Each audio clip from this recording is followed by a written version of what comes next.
ఇదిగో బాబు, ఒక్క నిమిషం. మేము సూర్యపట్నం నుంచి వచ్చాం. కలెక్టర్ గారిని కలిసి ఈ పిటిషన్ ఇవ్వాలి. ఇంతమంది వెళ్ళడం కుదరదండి, ఎవరో ఇద్దరే వెళ్ళాలి. అయినా ఇప్పుడు ఆవిడ చాలా ముఖ్యమైన డిస్కషన్ లో ఉన్నారు. హరిశ్చంద్ర ప్రసాద్ గారు వచ్చారని చెప్పండి. సరే, ఓ స్లిప్ మీద రాసివ్వండి. పొలిటికల్ ప్రెషర్ ని మీరు కేర్ చేయాల్సిన పని లేదు. మనకి లా అండ్ ఆర్డర్ ముఖ్యం. గూండాయిజం మీద మీరు ఎలాంటి యాక్షన్ అయినా తీసుకోండి. ఏ ప్రాబ్లం వచ్చినా నేను చూసుకుంటాను. It's a burning problem. We should do something about this. Madam, Suryapatnam నుంచి మీకోసం ఎవరో రైతులు వచ్చారు. మీకేదో పిటిషన్ ఇవ్వాలట. వాళ్ళని వెయిట్ చేయమని చెప్పు, నేను తర్వాత మాట్లాడతాను. అలాగే మేడం.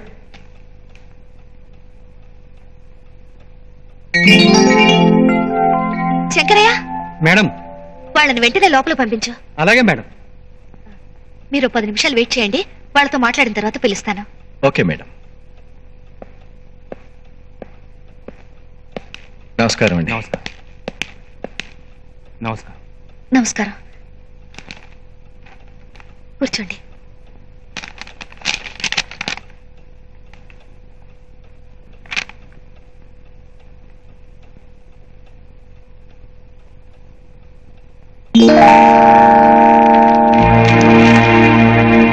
అన్న తండ్రి మాట లెక్క చేయని వాడు ఒక పరిపాలనాడు.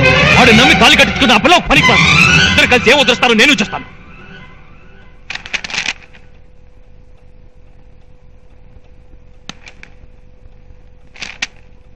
మీ మండలానికి సాగర్ డ్యాం నుంచి నీళ్లు వదలమని పిటిషన్ ఇచ్చారు. మీరు కూర్చోవచ్చు. మీ ఏరియాకు వదలాల్సిన నీటిని మేము ఆల్రెడీ వదిలేసాం కదా.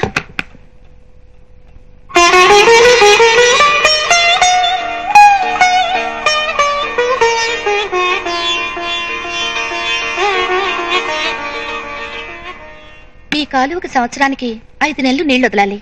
రూల్ ప్రకారం వదిలిపెట్టాం. మీరు చెప్పింది నిజమే, కానీ తుఫాన్ వచ్చి పోయినసారి పంటలన్నీ నాశనం అయ్యాయి.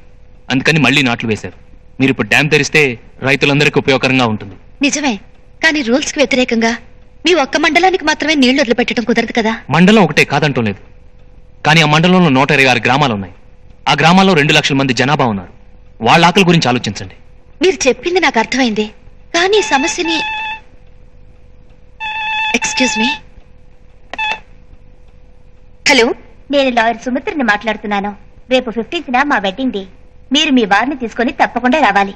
ఐఎమ్ సారీ, ఆ రోజు మా మావగారు పుట్టినరోజు. నేను మా వారు గుడికెళ్ళి ఆయన పేరు మీద అర్చన చేయించాలి. నాకు రావడం కుదరదు. It's okay. How is your son? మా అబ్బాయా? Is very fine. వాడి దచ్చు వాళ్ళ తాతయ్య పోలికే. రూపంలో గాని గుణంలో గాని వాళ్ళ తాతయ్య గారికి ఏమాత్రం తీసిపోడు. కొంచెం ముఖ్యమైన వాళ్ళు వచ్చారు, నేను తర్వాత మాట్లాడతాను. Thank you. మీ విషయం గురించి డివిజనల్ ఇంజనీర్ తోనూ మినిస్టర్ గారితోనూ కన్సల్ట్ చేస్తాను. తప్పకుండా మీకు ఫేవర్ గా చేస్తాను. ఓకే, నమస్కారం.